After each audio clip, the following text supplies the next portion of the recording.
βελτιώσω.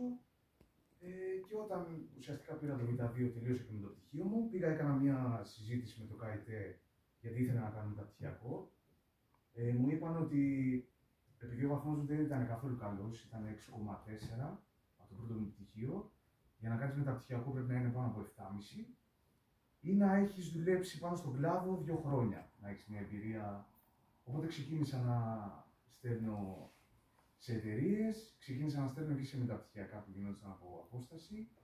Εν τέλει, τώρα γράφω τη μεταπτυχιακή μου στο Δημοκρίτιο στη Θράκη για τις ανανεώσιμες πηγές ενέργειας και με πήρανε και για το μεταπτυχιακό και με πήρανε και σε μια εταιρεία εδώ πέρα στην Καρλσρούη με φωτοβολταϊκά, πάλι στις ανανεώσιμες πηγές ενέργειας και τώρα δουλεύω 2 χρόνια στην εταιρεία με τα φωτοβολταϊκά.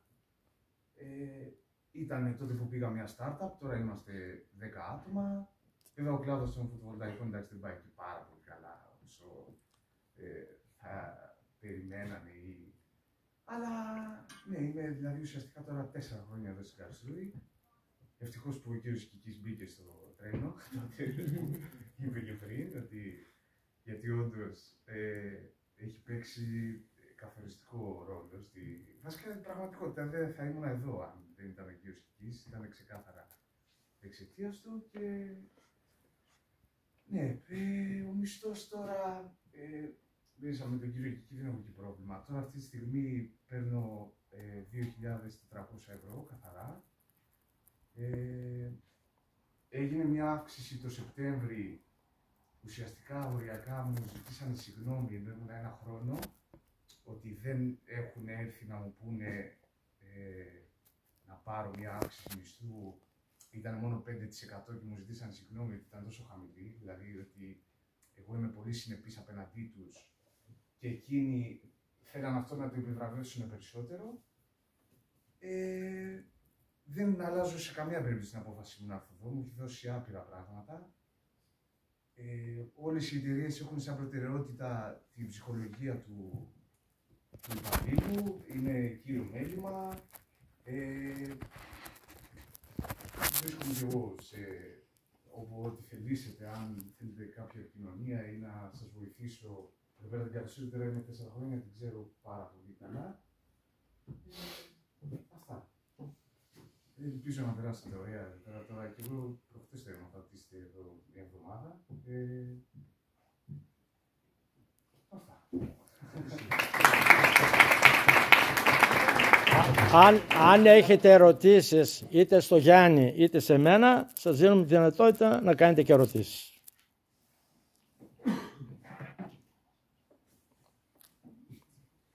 Μπορεί να προκύψει στην πορεία. Ναι.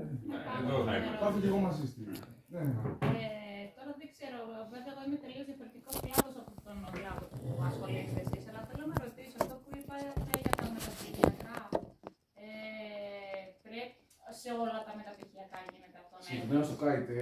Στο συγκεκριμένο. Ναι, εδώ εσείς γιατί όντως είναι ένα από τα καλύτερα πανεπιστήμια. Δηλαδή στην Ευρώπη, ουσιαστικά στο τομέα των μηχανικών, είναι μέσα στην τριάδα. Με τα καλύτερα πανεπιστήμια σε όλη την Ευρώπη.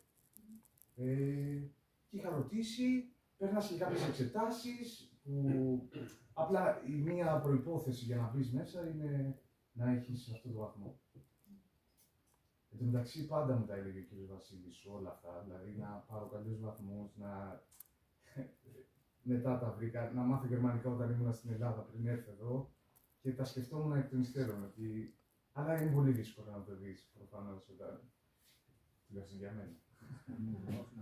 Η δεύτερη προϋπόθεση δεν έχει γραμμένα. Υπάρχουν και τμήματα που είναι με αγγλικά. Δουλεύουν αρκετά, ανάλογα τώρα το τμήμα που θα ανοίγει, δεν ανοίγουν κάθε χρόνο τα ίδια. Ναι. Την εξέταση αυτή που αναφέρετε, την περνάς ανεξαρτήτω από τη λίστα κριτηρίων, δηλαδή τα πληρείς, σε περνάνε και μετά περνάς και στην εξέταση μέσα να πάρεις την πτυχιακό. Ανάλογα, αν έχουν τις προδιαγραφές, τώρα εμείς που είμαστε από Ελλάδα, όχι για να το υποτιμήσω, απλά σαν να θέλουν ένα παραπάνω ουσιαστικά δείγμα ότι αξίζει να μπεις μέσα στο πανεπιστήμιο, κάπως έτσι. Επειδή είναι ελεύθερο, δεν έχει δίδακτρα, Δηλαδή τα δίδακτρα είναι περίπου 180 ευρώ το εξάμηνο, μόνο για κάποιες κάρτες να μπεις μέσα στη βιβλιοθήκη. Ουσιαστικά είναι δωρεάν η παιδεία που προσφέρουν. Απλά για να μπεις μέσα στο πανεπιστήμιο πρέπει να το αξίζεις ουσιαστικά κάπως. Ναι. Βέβαια, η αλήθεια είναι ότι επιστημιακά βάζουμε πολύ καλούς μηχανικούς. Δηλαδή, γενικότερα υπάρχουν σε αρκετά πανεπιστήμια που δουλεύουν Έλληνες, δεν εντάξει, γιατί έχει να συνεργαστώ με μηχανικούς όπως τα θέλουν πάρα πολύ έτοιμοι σε αντίθεση με εμάς. Εμείς αντιμετωπίζουμε πάρα πολλές δυσκολίες, οπότε αυτό δεν ξέρω. Ναι, ισχύει. Είμαστε και πιο πολυσφαιρικοί, δηλαδή νομίζω ότι έχω καταλάβει ότι τα πράγματα έτσι όπως τα βλέπουμε μπορούμε να βρούμε περισσότερες ουσιαστικά.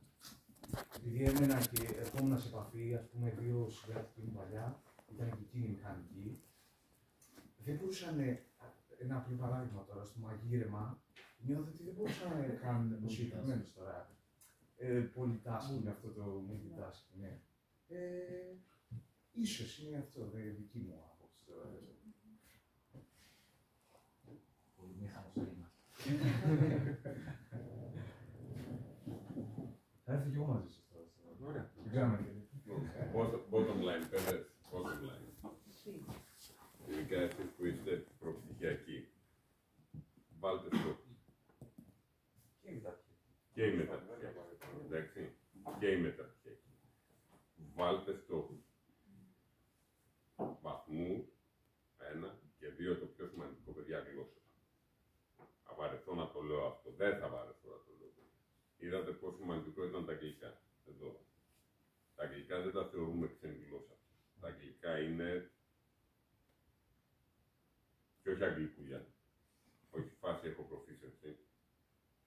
Φάση ξέρω, βγαίνω, μιλάω, συνεννοούμε και δεν κολλάω να μιλήσω πάνω. Έτσι. Τα αγγλικά είναι δεδομένα. Μια ακόμα ξένη γλώσσα, παιδιά.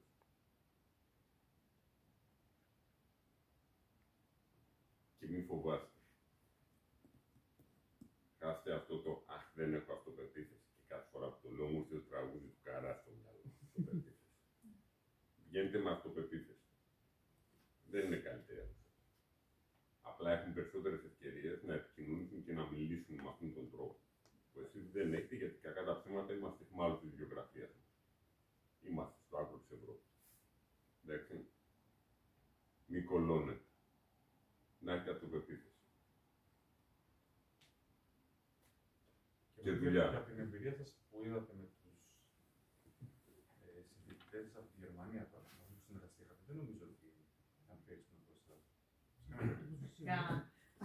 Άρα το είπα λίγο γενικά, αλλά το βλέπετε, δεν είναι. Απλά παιδιά αυτοί έχουν δουλέψει περισσότερο σε κάποια πράγματα. Εντάξει. Πάντως σίγουρα το έχω περισσότερο με τις παρουσιάσεις. Όχι τώρα, Ναι, λίγο. γιατί προσέξτε να δείτε. Γιατί τώρα εγώ θα το πω έτσι, θα το πω. Όταν κάνουμε παρουσιάσεις εμείς, αντί να κάτσουμε σε όλες τις παρουσιάσεις, ξέρετε τι λέμε. Α, παρουσιάσαμε, μπορούμε να φύγουμε. Εμείς την παρουσίαση την έχουμε ως τι. Αγκάρια. Για αυτούς είναι το α και το ω, γιατί ξέρουν ότι αυτό θα βγουν στη δουλειά να το κάνουν. Αυτό μας λέει. Πρέπει να μπορείς να σταθείς. Εντάξει. Είδατε τίποτα διαφορετικό από αυτά που σας κάνουμε εμείς τα μαθήματα. Πώς γίνεται όμως όταν γυρνάμε στην Ελλάδα, αυτό το πράγμα ξέρεις να λέμε Γιάννη και Αλέξανδρα. Μαλάκα, αυτά γίνεται στη θεωρία. Με γράφει και ο κύριος Τικής τώρα μας. Θα το διαγράψω αυτό, μήνα. Και να βγει στο μοντάζ. Όταν γυρνάμε στην Ελλάδα, έλα ρε, αυτά στη θεωρία είναι, δεν είναι στην πράξη. Πράξη δεν γίνεται. That's what the closest you can come to reality, to business reality. Η δική μου μεταπτυχιακή, η δική μας μεταπτυχιακή Βαγγέλη το ξέρετε. Και πάλι η Μαρίνα είπε, χαλαρά μας είπες. Έτσι δεν είπε Μαρίνα, το είπες, Μαρίνα το είπε. Εγώ το είπα. Μην κολλώνετε. Βάλτε στόχους, πάρτε εφόδια, δουλέψτε. Και όπως έλεγε ο παππούς μου, για να θυμηθώ εγώ τώρα, παιδί μου έλεγε δούλεψε, από δουλειά δεν έπαθε κανείς τίποτα. Εντάξει. Αυτά. Δεν φεύγουμε τώρα γιατί εκεί κλουβάει.